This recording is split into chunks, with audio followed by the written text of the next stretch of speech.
नींद में 22 kilometre drive और मर्डर। फिर पुलिस स्टेशन जाके खुद कन्फेस किया। यह कहानी है एक ऐसे इंसान की जो रात के 1:30 बजे सोफे पे सो रहा था। उसकी आंखें बंद हैं, दिमाग बिल्कुल ऑफ है। अचानक उसका बॉडी खुद से उठ जाता है। वो कोट पहन लेता है, कार स्टार्ट करता है, 22 किलोमीटर हाईवे पे ड्राइव करता है। अपने इन लॉज के घर पहुंचता है, की से अंदर घुस जाता है, फायर आयरन और किचन नाइफ लेके अपनी सांस को मार देता है, ससुर को ऑलमोस्ट मार देता है।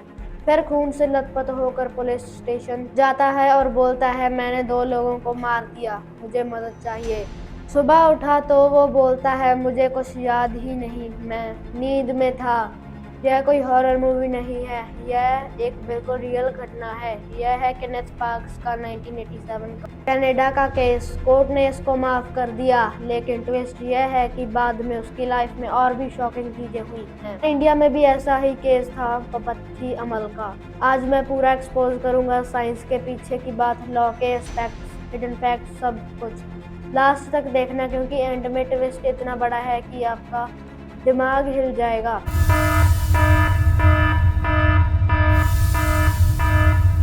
24 मई 1987, ओंटारियो कनाडा। केनेथ पार्क्स 23 साल का यंग लड़का, शादीशुदा, एक बेटी का बाप। वो गैम्बलिंग एडिक्ट था, फैमिली से पैसे चोरी किए थे, उसकी जॉब चली गई थी, घर बेचना पड़ा, स्ट्रेस फुल ऑन था उसके ऊपर। रात को टीवी देखते देखते वो सोफे पे सो गया। 1:30 बजे वो उठा, कोट पहना, कार ली, 22 किलोमीटर ड्राइव किया सीधा अपने इन लॉज के घर। डुप्लीकेट की थी उसके पास। अंदर जाता है, अपने फादर इन लॉ डेनिस को स्ट्रैंगल किया अनकॉन्शियस होने तक। मदर इन लॉ बारबरा को टायर आयरन से स्कल फ्रैक्चर किया, फिर किचन नाइफ से 5 बार स्टैब किया। वो मर गई। केनेथ के हाथों में गहरे कट्स थे, जैसे वो खुद नाइफ से स्ट्रगल कर रहा हो। अटैक के बाद वो वापस कार बैठता है, पुलिस स्टेशन गया, ब्लड से कवर्ड था पूरा, और खुद सरेंडर कर देता है। पुलिस को बोला, I think I killed some people. Police shocked होती है क्योंकि किलर खुद आ गया कन्फेस करने। पुलिस ने मर्डर चार्ज लगाया। प्रोसिक्यूशन का कहना था यह इंटेंशनल है, मोटिव गैम्बलिंग डेब्ट से रिलेटेड हो सकता है। डिफेंस ने आर्ग्यू किया यह नॉन इंसेन ऑटोमेटिज्म है। स्लीप वॉकिंग एक मेडिकल कंडीशन है, कॉन्शियस माइंड बिल्कुल नहीं था। एक्सपर्ट्स ने ईईजी टेस्ट, स्लीप स्टडीज किए। केनेथ को चाइल्डहुड से स्लीप वॉकिंग की हिस्ट्री थी, फैमिली में यह प्रॉब्लम थी। स्ट्रेस और स्लीप डेप्रिवेशन ने इसको ट्रिगर किया। उसने 7 इंटरव्यूज दिए। पुलिस और डॉक्टर्स को हर बार स्टोरी सेम रही, बिल्कुल consistent. No memory of driving, attacking या सरेंडर के बाद तक। जूरी ने 9 आवर्स डेलिब्रेट किए और नॉट गिल्टी का वर्डिक्ट दिया। सुप्रीम कोर्ट तक गया केस। 1992 में फाइनल एक्विटल हुआ।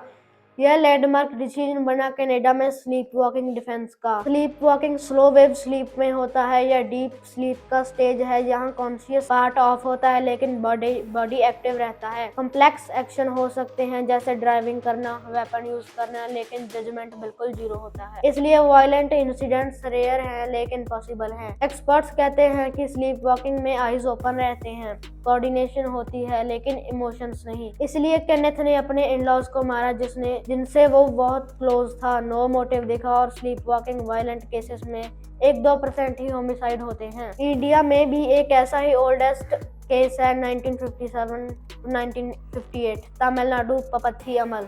यंग मदर, रिसेंटली डिलीवरी हुई थी, रात को वो वेल में जंप किया अपने न्यूबॉर्न के साथ। वो बच गई लेकिन बेबी ड्राउन हो गया। पुलिस ने मर्डर चार्ज लगाया।